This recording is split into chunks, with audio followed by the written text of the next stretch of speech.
आज मैं आपको बताने वाला हूँ राजस्थान के 3 ऐसे मुख्यमंत्रियों के बारे में जो राजस्थान के थे ही नहीं। नंबर 3 पर आते हैं CS वेंकटाचार्य जी। बात 1951 की है। राजस्थान का नया नया गठन हुआ था। रियासतों के विलय के बाद स्थानीय नेताओं में कुर्सी की ऐसी होड़ मची थी कि जयपुर से लेकर दिल्ली तक हड़कंप मचा गया था।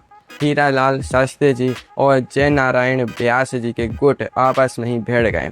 दिल्ली के हुक्मरानों को लगा कि अगर मामला नेताओं के हाथ में छोड़ें तो राजस्थान संभलने से रहा। तभी दिल्ली ने एक ऐसा दांव खेला जिसने सबको चौंका दिया। दक्षिण भारत के कड़क अफसर CS वेंकटाचार्य जी को सीधे राजस्थान का मुख्यमंत्री बना दिया गया। वेंकटाचार्य जी का जन्म कर्नाटक के मैसूर में हुआ था। 1922 बैच के बेहद काबिल ICS अफसर। राजस्थान की रेतीली जमीन, यहाँ की भाषा और संस्कृति से उनका कोई दूर दूर तक वास्ता नहीं था। लेकिन 6 जनवरी 1951 को बिना एक भी चुनाव लड़े, बिना जनता से एक भी वोट मांगे, यह अफसर राजस्थान की सबसे बड़ी कुर्सी पर जा बैठा। नेताओं का मुंह खुला का खुला रह गया। जो नेता सालों से जनता के बीच पसीना बहा रहे थे, वो देखते ही रह गए और बाजी मैसूर का एक बाबू मान ले गया। कुर्सी पर बैठते ही वेंकटाचार्य जी ने नेताओं को उनकी औकात दिखानी शुरू कर दी।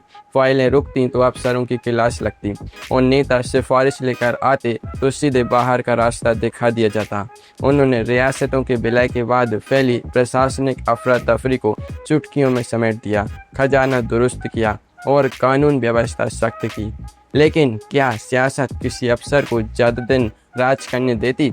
स्थानीय नेताओं ने दिल्ली में डेरा डाल दिया। रोना रोया गया कि लोकतंत्र में अफसरशाही नहीं चलेगी। नतीजा यह हुआ कि महज 109 दिन बाद 25 अप्रैल 1951 को वेंकटाचार्य जी को कुर्सी छोड़नी पड़ी। भले ही कार्यकाल सिर्फ 109 दिनों का था, लेकिन उन्होंने साबित कर दिया कि जब अपनों में फूट पड़ती है तो बाजी कोई बाहर ही मारता है। नंबर 2 पर आते हैं शिवचरण माथुर जी। 14 फरवरी 1926 को मध्य प्रदेश के गुना में जन्मे शिवचरण माथुर जी पढ़ाई के बाद भीलवाड़ा आ बसे। उन्होंने राजस्थान को ही अपनी कर्मभूमि बनाया और कांग्रेस के झंडे तले राजनीति की बिसात बिछाने लगे। शुरुआत में स्थानीय क्षत्रपों ने उन्हें बाहरी समझकर हल्के में लिया, लेकिन माथुर जी सियासत के पक्के खिलाड़ी थे। वे जानते थे कि शोर मचाने से ज़्यादा जरूरी चुपचाप अपनी जड़ें मजबूत करना है। वे विधायक बने, मंत्री बने और धीरे धीरे पूरे प्रदेश के प्रशासनिक तंत्र पर अपनी पकड़ बना ली। 1981 में जब जगन्नाथ पहाड़िया जी की सरकार गिरी तो कांग्रेस में मुख्यमंत्री पद के लिए सिर फुटबॉल शुरू हो गई। तब इंदिरा गांधी जी की नज़र शांत और वफादार माथुर जी पर पड़ी। 14 जुलाई 1981 को माथुर जी ने राजस्थान के मुख्यमंत्री पद की शपथ ली। राजस्थान के दिग्गज नेता हाथ मलते रह गए और मध्य प्रदेश का यह बेटा गद्दी पर बैठ गया। लेकिन 1985 में एक ऐसा कांड हुआ जिसने पूरे देश को हिला दिया। विधानसभा चुनाव के दौरान भरतपुर के डीग में राजा मानसिंह जी निर्दलीय चुनाव लड़ रहे थे। झड़प के दौरान राजा मानसिंह जी ने अपनी जीप से मुख्यमंत्री के ही हेलीकॉप्टर को टक्कर मार दी। इसके अगले ही दिन पुलिस मुठभेड़ में राजा मानसिंह जी मारे गए। पूरे राजस्थान में बवाल मच गया। जनता सड़कों पर उतर आई। दिल्ली से राजीव गांधी जी का फोन बजा और 23 फरवरी 1985 को माथुर जी को अपना इस्तीफा देना पड़ा। विरोधी समझे कि माथुर जी का खेल खत्म है, लेकिन माथुर जी सही वक्त का इंतजार करते रहे। ठीक है, 3 साल बाद 1988 में जब हरिदेव जोशी जी की दिल्ली से अनबन हुई तो राजीव गांधी जी को फिर माथुर जी की याद आई। 2 मार्च 1988 को उन्होंने दूसरी बार राजस्थान के मुख्यमंत्री के रूप में शपथ ली। जिस नेता को सबने राजनीतिक रूप से मरा हुआ मान लिया था, उसने ऐसी वापसी की कि विरोधियों के होश उड़ गए। और अब नंबर 1 पर आती हैं वसुंधरा राजे जी। 8 मार्च 1953 को मुंबई के समंदर किनारे ग्वालियर के मशहूर सिंधिया राजघराने में एक बच्ची का जन्म हुआ।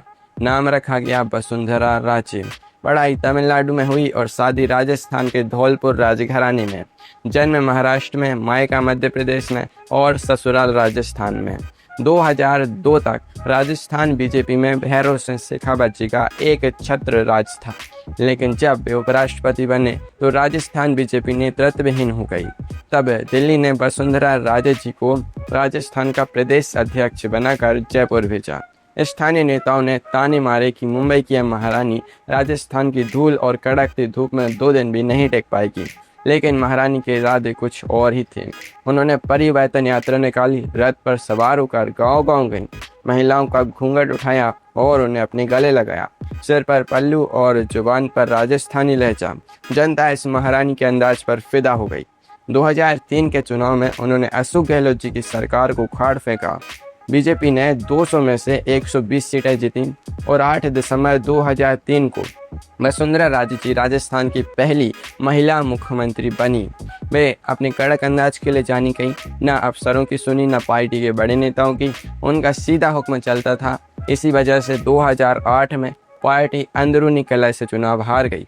लेकिन असली धमाका फिर 2013 में हुआ। 2013 के चुनाव में वसुंधरा राजे जी ने ऐसी आंधी चलाई कि कांग्रेस तिनके की तरह उड़ गई। बीजेपी ने 200 में से रिकॉर्ड 163 सीटें जीती और कांग्रेस सिमटकर महज 21 सीटों पर आ गई। यह राजस्थान के इतिहास की सबसे बड़ी जीत थी। 13 दिसंबर 2013 को उन्होंने दूसरी बार मुख्यमंत्री पद की कमान संभाली। उन्होंने साबित कर दिया कि भले ही उनका जन्म मुंबई में हुआ, लेकिन जब बात राजस्थान के सिंहासन की आएगी तो हुकूमत उनकी ही चलेगी।